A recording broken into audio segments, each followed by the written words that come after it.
কালকে খেলা দেখে খুবই হতাশ।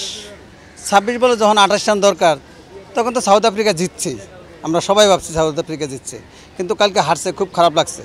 বাসার থেকে ফোন দিচ্ছে, বাসায় গেলাম না, টিসি থেকে এই গরমের ভিতরে খেলাটা দেখলাম, খুব খারাপ লাগছে। বকাবকি শুনতে হয়েছে, একটু রাগারাগি শুনতেই তো হয়েছে। 30 বলে 30 রান লাগে, এই জায়গা থেকে শুধুমাত্র 3টা টিমে হারতে পারে, ওটা হচ্ছে সাউথ আফ্রিকা, পাকিস্তান আর বাংলাদেশ।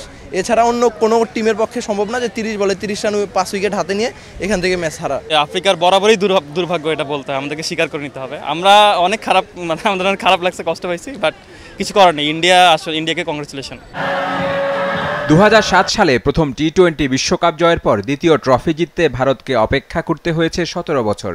স্বাভাবিকভাবেই দারুণ উচ্ছ্বসিত ভারত সমর্থকরা। ফাইনাল ম্যাচ হচ্ছে ফাইনাল ম্যাচের মতো হয়েছে বলা যেতে পারে। আমরা যেরকম চেয়েছিলাম যে এই কিছুক্ষণ হচ্ছে ইন্ডিয়ার দিকে, কিছুক্ষণ সাউথ আফ্রিকার দিকে, মানে দুই দলেই শেষ ওভার পর্যন্ত খেলা হয়েছে। ম্যাচটা ভারতের জেতার প্রয়োজন ছিল বিরাট কোহলির জন্য, তো আমার মনে হয় সেটা হয়েছে। তবে সাউথ আফ্রিকার জন্য খুবই কষ্ট লাগছে আর কি। একটা স্নায়ু চাপের মধ্যে ছিল সবাই, মানে এই সময়ে আমরা জিতে যাচ্ছি, সাউথ আফ্রিকা জিতে যাচ্ছে, আবার ইন্ডিয়া জিতে যাচ্ছে, মানে খুব টান উত্তেজনার মধ্যে ছিল।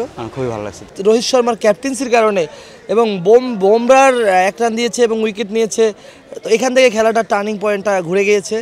আসলে এখান থেকে বাংলাদেশ দলের কিছু শেখার রয়েছে। টান উত্তেজনার ফাইনাল ছিল দারুণ উপভোগ্য। জয়ের খুব কাছাকাছি গিয়েও হারতে হলো দক্ষিণ আফ্রিকাকে। আফসোসের তাই শেষ নেই প্রোটিয়া সমর্থকদের। সাউথ আফ্রিকা আসলে আনলাকি, 32 বছর পরে ফাইনালে ওঠার পরে ইজি জিতা ম্যাচটা হারলো। অ্যাকচুয়ালি একটু মন খারাপ, কারণ সাউথ আফ্রিকা সাপোর্ট করতেছিলাম।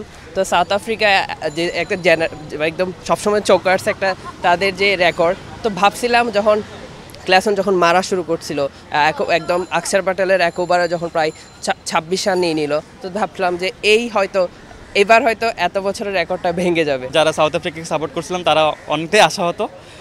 আমরা আশা রাখি যে বাংলাদেশ একসময় ফাইনাল খেলবে এবং কাপ নিয়ে আসবে। 30 বলে 30 লাগতো, এরকম একটা সমীকরণ ছিল সে সময়ে। ক্লাসেনেরই উচিত ছিল সেই ম্যাচটা বের করে আনা, কিন্তু দুর্ভাগ্যবশত সে করতে পারেনি। কিন্তু আমি মনে করি যে মিলারের উচিত ছিল আরও দায়িত্বশীল ইনিংস খেলার জন্য। তারা তাদের চোকার তকমাটা তাদের নামের পাশে রয়েই গেল। আরও একবার বড় ম্যাচে চাপের মুখে ভেঙে পড়ল দক্ষিণ আফ্রিকা। সমর্থকদের আশা পরের বার তাদের হতাশ করবেন না মার্করাম ক্লাসেনরা।